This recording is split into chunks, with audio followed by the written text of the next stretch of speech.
Istixora selishga munosabatlik ahkamlar. Avtori Dr. Abdul Aziz rahmatullah.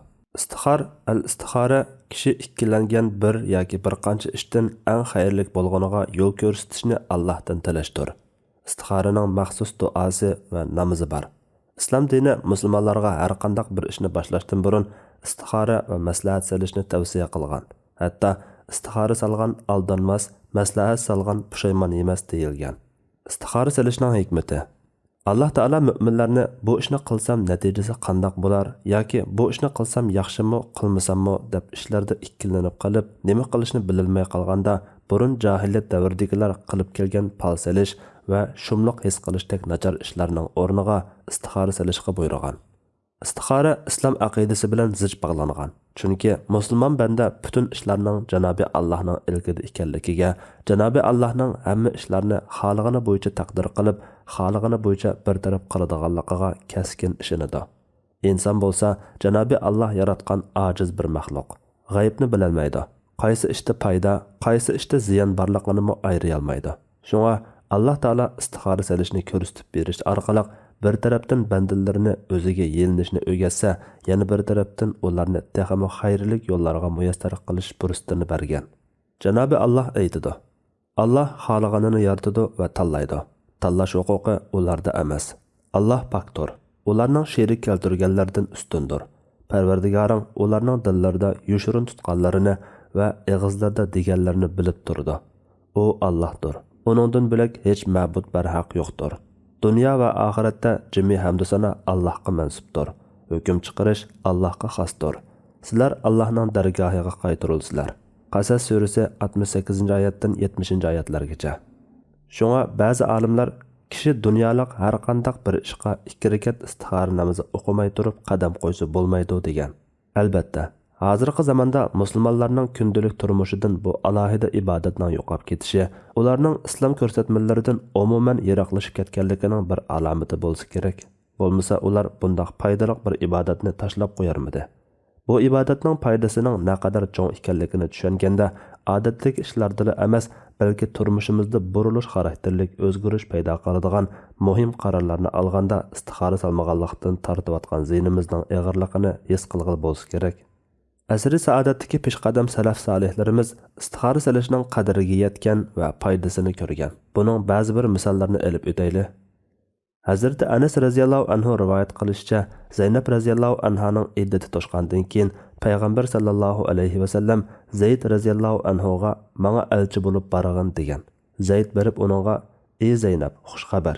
Meni Rasululloh sallallohu alayhi va sallam sizga elchilikka avatdi" degan. Zaynab, "Men egamga istixora salmoqcha hech narsa qilmayman" deb namoz o'qiydigan o'rniga berib namozga turgan. Shuning bilan bu vaqtda Qur'on oyati nozil bo'lgan. Payg'ambar sallallohu alayhi va sallam kelib, ijozat olmasdan Zaynabning qashig'iga kirgan.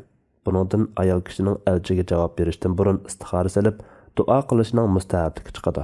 Shundaqla qaysi bir kishi ishlarini Alloh taolaga topshirsa, Alloh taolo uningga eng foydali dunyo va oxiratlik uchun eng xayrli ishni osonlashtirib berdiganligi ma'lum bo'ladi.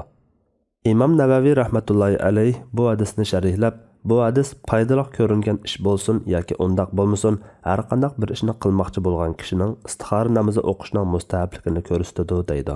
Istixora selish doirasi. Istixora cho'ng bo'lsin, kichik bo'lsin, barliq ishlarda bo'ladi. Chunki ko'zga ilmagan kichik ishlardan cho'ng oqibatlar kelib chiqishi mumkin. Yana jaiz yoki mustahab ishlardan birini tanlashda yoki ikki o'xshash darajadagi ishdan birini tanlashda bo'ladi. Masalan, bu uyni olaymi, olmaymi? Bu qizga o'ylanaymi yoki boshqasigami degandek, lekin farz, vojib, harom yoki makruh bir ishni qilishda istixora so'ranmaydi. Chunki farz bilan vojibni maslahat salmasdan qilishga aldirash, harom bilan makruhni maslahat salmasdan tashlash kerak. Demak, vojib bilan mustahab ishni qilishda istixora so'ranmaydi. Haram bilan makruhni qilmaslikdami istixora so'ranmaydi. Undaq bo'lgan ekan, faqatla mubah ishlarda, shundaqla bir-biriga zid kelib qolgan mustahab ishlarning qaysisini qilish yoki qaysisini burun boshlashda istixora solishga bo'ladi. Lekin haj ado qilaymi yoki ilm tahsil qilib olaymi degandek bir qancha farz yoki vojibdan birini tanlash ixtiyori bo'lgan ahvolda yoki vaqti kengri bo'lgan farz, vojiblarni hozirlik qilish qilmaslikda istixora solsa bo'ladi. Istixora solishning hukmi. Barliq musulmonlarning qarshida istixora silish sunnat bo'lib, buningda hech ixtilof yo'qdir. Istixora silishning dalili. Hazrati Jabir ibn Abdullah radhiyallohu anhu mundaq degan: Rasululloh sallallohu alayhi va sallam ishlarimizda istixora silishni bizga xuddi Qur'on suralarini o'rgatgandek o'rgatib, biringlar bir ish qilmoqchi bo'lib boshqa turganda farz namozdan boshqa 2 rakat namoz o'qib mundaq desin: Allahumma inni astakhiruka bi'ilmika wa astaqdiruka biqudratika wa as'aluka min fadlika al'azim fa innaka taqdiru wa la aqdiru wa ta'lamu wa la a'lam wa anta 'allamul ghuyub.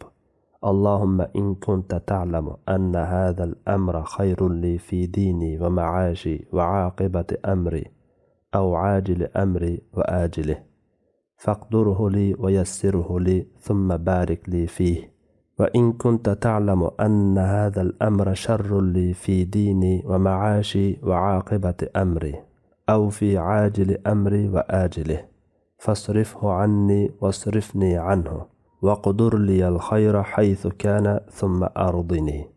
Ey Allah, men sening ilming bilan tanlab berishingni, o'z qudrating bilan qudrat ato qilib, yaxshiroq ishni qildirishingni hamda menga sening ulug' fazilingdan berishingni so'rayman. Chunki sen qodirsan, men qodir emasman. Sen bilasan, men bilmayman. Sen g'ayblarni bilguchidirsan. Ey Allah, navoda sening ilmingda bu ish mening dinim, turmushim va ishimning oqibatida yoki hozirgi va keyingi ishlarimda xayrlik bo'lsa, menga uni tayyorlab, o'ng'aylashtirib bergin.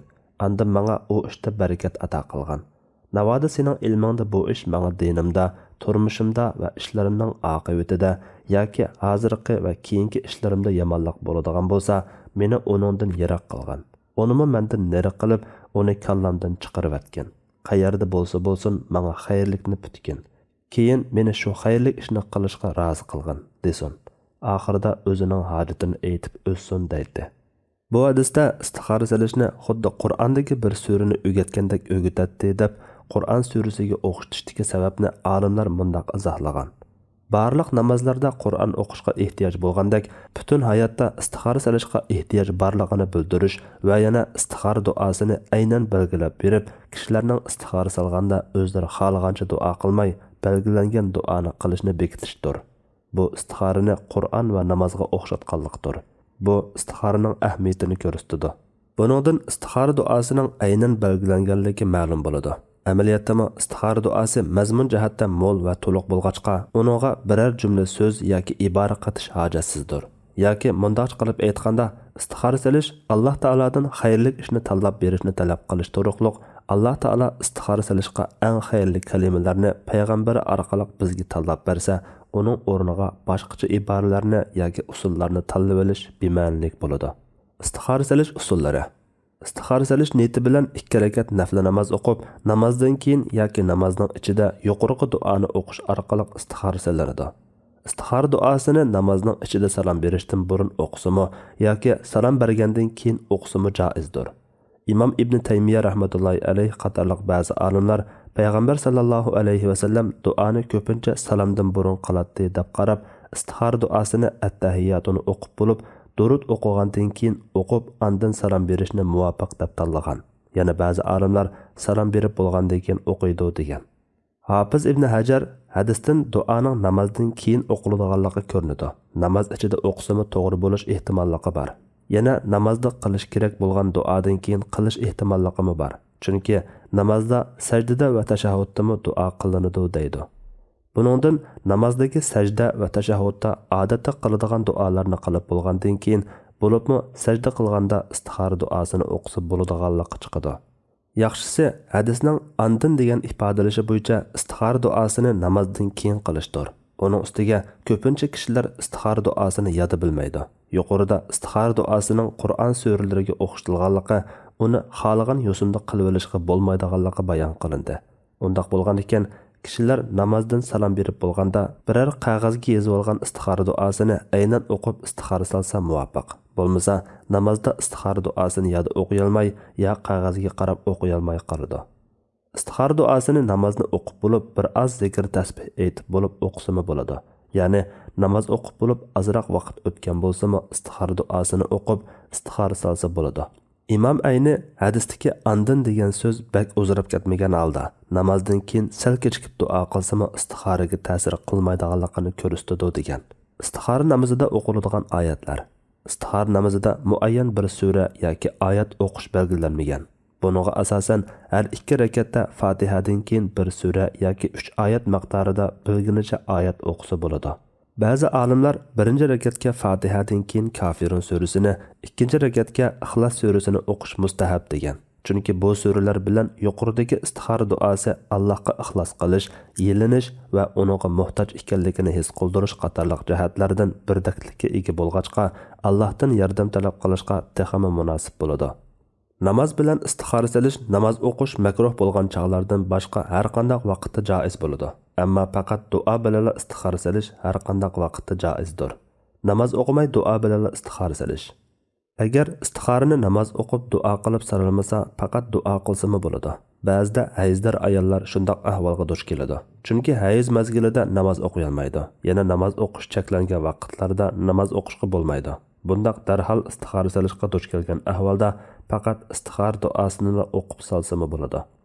Imom Navaviy navoda namoz o'qiy olmasa, duo bilan istixora salsa bo'ladi deydi. Ba'zi olimlar istixora salganda nima uchun oldin 2 rakat namoz o'qildiganligi haqida mulohaza qilib, istixora qilish degan duodan iborat bo'lg'achqa, oldi bilan eshikni qaqib, andin tilakni o'ttirg'a qo'yish munosib. Ya'ni bu bir duoning muqaddamasi. Duoga muqaddama bo'lish uchun namozdek ulug' ibodat yo'q. Chunki namozda Alloh taolani zikr qilish, ulug'lash va muhtojlikni izhor qilish bor degan. Istixora salgandan keyingi ishlar. Istixora salgandan keyin tush ko'rish shart emas, balki ko'ngli qaysi ishda aram topsa yoki xotirjam bo'lsa, shu ishni qilsa bo'ladi. Ko'ngli aram topmasa, uni qilmaydi. Bu yerda diqqat qilishga tegishli ish shuki, istixora salgan kishi o'z ko'ngli burundili taratgan va kuchlik havas qilgan ishni tanlamay, istixora salgandan keyin tanlamoqchi bo'lgan bir qancha ishdan qaysi bir ish udul kelsa, shuni qilish kerak. Bo'lmasa, o'z havoyi havasiga ergashgan bo'ladi. Shunga ba'zi olimlar ko'ngli aram topgan ishni qilmaydi degan. Lekin Hafiz ibn Hajar aytgandek, to'g'risi istixora qilishdan burungi kuchlik havoyi havasiga muvofiq kelgan ishni ko'ngli aram topsami qilmaydi. Buningga asosan ko'ngli burun yoqtirgan va yoki yoqtirmagan ishni istixora salgandan keyin o'xshash darajada qo'yib, andin udul kelgan qulay bo'lganini qilish kerak bo'ladi. Istixorani qayta bir qancha qatim silish. Istixora salgandan keyin agar bir ishga to'xtalolmasa, qaytalab bir qancha qatim istixora salsami bo'ladi.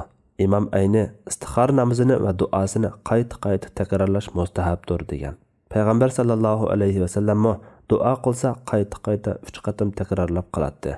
Abdullah ibn Zubayr radhiyallohu anhu Ka'bani yanglab qayta yasamoqchi bo'lganda, "Men Parvardigorimga 3 qatim istixora salaman, andan qaror qilaman" degan. Istixorami bir xil duo. Shunga uni takrorlab silish mustahab bo'ladi. Istixora silish bilan aqllarning maslahatini olish.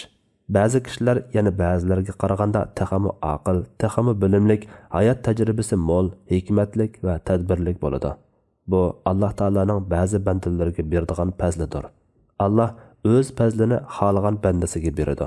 Shunga istixora silish bilan billa yuqoridagi maslahatga yaraydigan kishilarning maslahatini olishmi yaxshi ishdir. Imom Mavardi aytadi: har qanday bir ishga qadam qo'yishdan, qaror olishdan ilgari samimiy nasihat qiladigan maslahatchilik salohiyati bor zotlarning ra'yini olish har bir aql kishiga yarashadigan bir ishdir. Chunki Alloh taolo o'z payg'ambariga qarata to'liq yetaklash va yordam qilishga kafolatlik qilgan turuqliq uni maslahat salishga buyurib, ishda ular bilan kengashgin degan. Al-Imron surasi 159-oyat.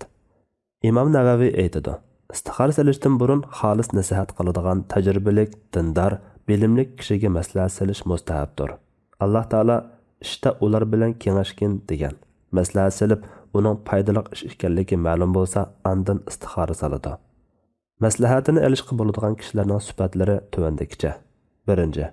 Aqli komil, tajribali kishi. Shunga jahil, pishmagan nadonlar bu ishga yaramaydi. 2. Dindor va taqvodor kishi.